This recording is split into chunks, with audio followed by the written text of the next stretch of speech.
Un enfant est toujours, au cours de son développement, en train de se poser régulièrement la question, mais d'où est-ce que je viens? Alors soit il se la pose tout seul, dans sa chambre le soir avant de s'endormir, soit il la pose à ses parents, soit il en parle avec ses copains, soit il en parle à son grand-père ou à sa grand-mère. Et si cette question vient, c'est parce que, me semble-t-il, c'est pas aussi simple qu'il y paraît que se fasse une sorte de rencontre entre un enfant et ses parents. On pourrait presque parler en termes d'horticulture, de greffe. Une greffe qui pourrait se faire entre ces parents-là et cet enfant-là, et aussi une greffe qui doit se faire entre cet enfant-là et ces parents-là. Si bien que des parents qui ont un enfant, ils ont besoin en même temps qu'ils ont fait ce travail biologique qui permet d'aboutir à cette conception puis à cet enfant, ils ont besoin de rencontrer cet enfant pour ce qu'il est et de s'en faire une sorte d'allié, on pourrait dire, psychique. C'est un travail qui est vraiment psychique pour rencontrer un enfant et d'une certaine manière, c'est un mot qui est utilisé pour quelque chose de spécifique, mais qui là convient bien, l'adopter. Alors je sais qu'il y a des enfants qui sont adoptés à divers âges, souvent très tôt, c'est ce qu'on conseille, quelquefois beaucoup plus tardivement, et dans ces cas-là, pour cet enfant qui est adopté, comme on dit souvent aux parents qu'il faut qu'ils disent à leur enfant qu'ils ont adopté, on t'a adopté, tu viens de tel pays, etc., cet enfant va se construire un roman personnel, un roman familial, et il va se dire, bon, j'ai été adopté dans tel pays, mes parents habitent dans tel pays, donc c'est une rencontre dont il est question, cette rencontre peut être réussie ou pas. Alors quand l'enfant va essayer de se poser la question,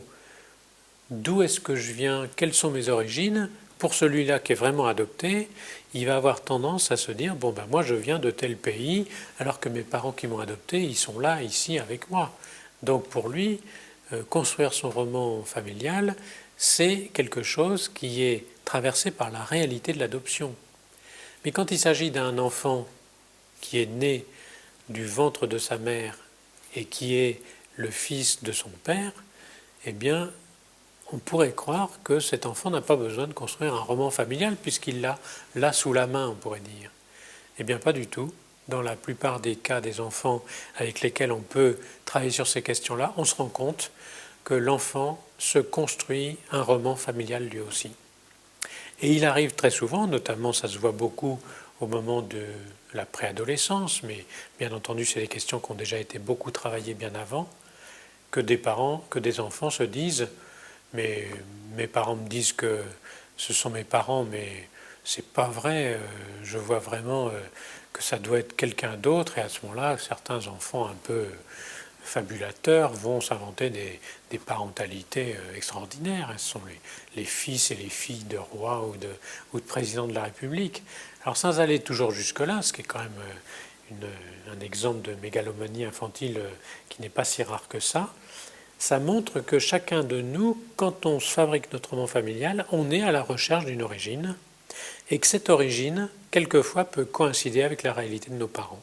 mais que quelquefois pas. Et que quand ça ne coïncide pas, eh bien, c'est à l'origine d'un certain nombre de difficultés dans le développement qui vont donner à l'enfant l'occasion de souffrances, et à ses parents également, de souffrances qui peuvent être très importantes. Alors il y a un cas assez particulier qui est celui des homoparentalités. Il y a des enfants qui vont se développer accueillis par un couple de deux hommes qui sont ensemble pour des raisons amoureuses et qui, pour des raisons quelquefois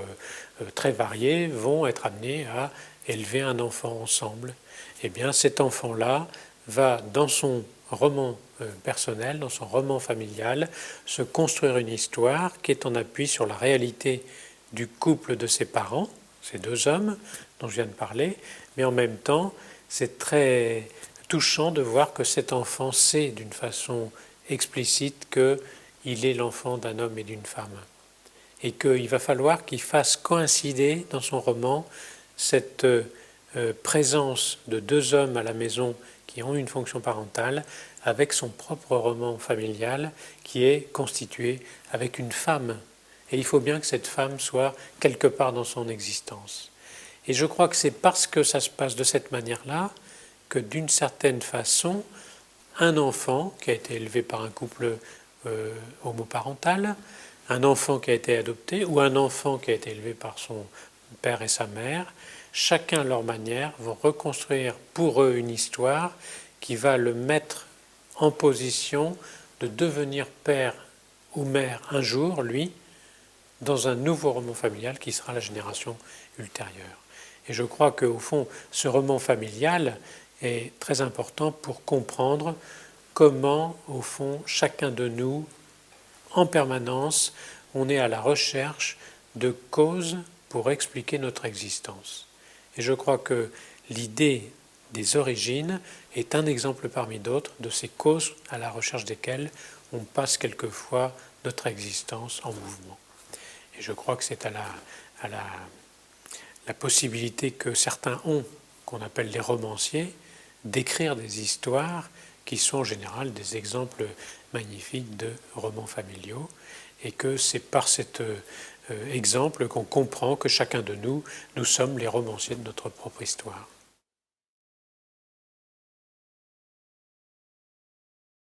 Je crois que de même que dans la conception d'un bébé par un homme et une femme,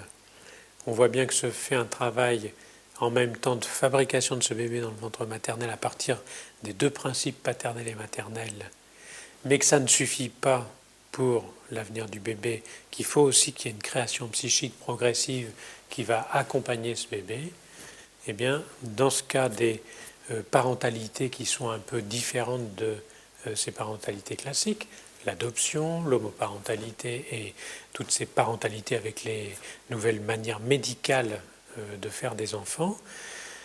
c'est très important que les parents prennent conscience du fait qu'en même temps qu'ils fabriquent d'une manière ou d'une autre ce bébé, en même temps qu'ils donnent à l'enfant les matériaux pour qu'il puisse construire son propre roman à la lumière de la réalité de ce que ses parents ont pu penser, créer, proposer pour l'existence de leur enfant. Si ce sont des parents qui sont homosexuels, c'est très important qu'ils donnent à leur enfant des éléments, il ne s'agit pas forcément de rentrer dans les détails, mais des éléments pour que l'enfant fasse la distinction entre ce que ses parents homosexuels vivent et la réalité d'un bébé qui se développe. Que ces parents qui ont adopté un enfant puissent dire à leur enfant « on t'a adopté dans telle et telle trajectoire », c'est